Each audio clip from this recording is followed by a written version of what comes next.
basic lesson is all about styrofoam. Styrofoam is such a great medium to work with. It comes in all shapes and sizes, it's lightweight, and it's so easy to use. Let me tell you some of the things you can do.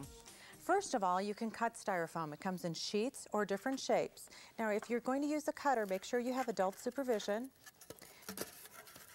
But this cutter will slice right through it. It's actually heated, and it will cut right into the styrofoam, if you can see that cut. Another thing you can do is use a styrofoam cutter, and I'll just turn that on, and it has a wire that vibrates, and again, we can cut right through this shape and pop it right out. Turn that off. Another way to cut styrofoam is to use a cookie cutter, and you need a metal cookie cutter. You can just press it in, push it down into the surface, and press all the way down until you can pop away the other pieces around it. Just like that.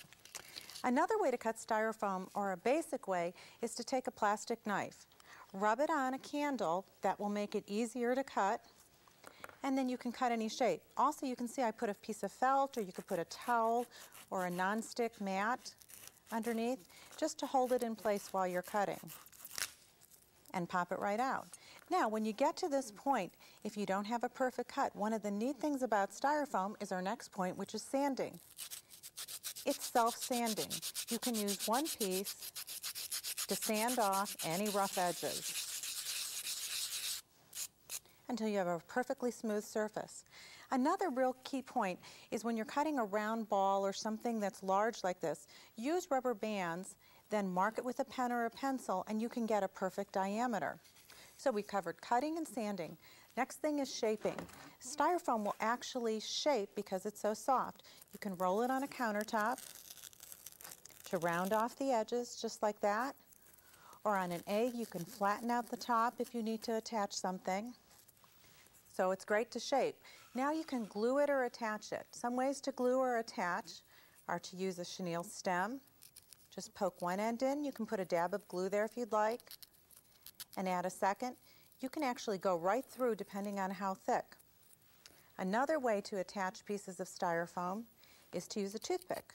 You can use the whole toothpick or just break off a small portion to attach them together. Now, another way to glue is to use a hot glue gun. Again, make sure you have adult supervision, but you can get a really nice tight bond. Now, the last way to attach styrofoam is using glue. One of the key points when you're gluing styrofoam to styrofoam is to put glue on both sides. So we'll put some on that side and on the section that we want to glue it to. And then let that glue set up for a little bit. It actually should be a little tacky. Then apply it and let it dry thoroughly before you paint or do anything else to it. Now, we're moving on to painting. To paint styrofoam, it has all these little nooks and crannies, so I like to use a very stiff brush, maybe a stencil brush. I'm going to poke it in my acrylic paint. As you can see, I have a scrap of styrofoam here to hold it in place and a toothpick. And I'm just going to dab that paint in until I get into all the areas.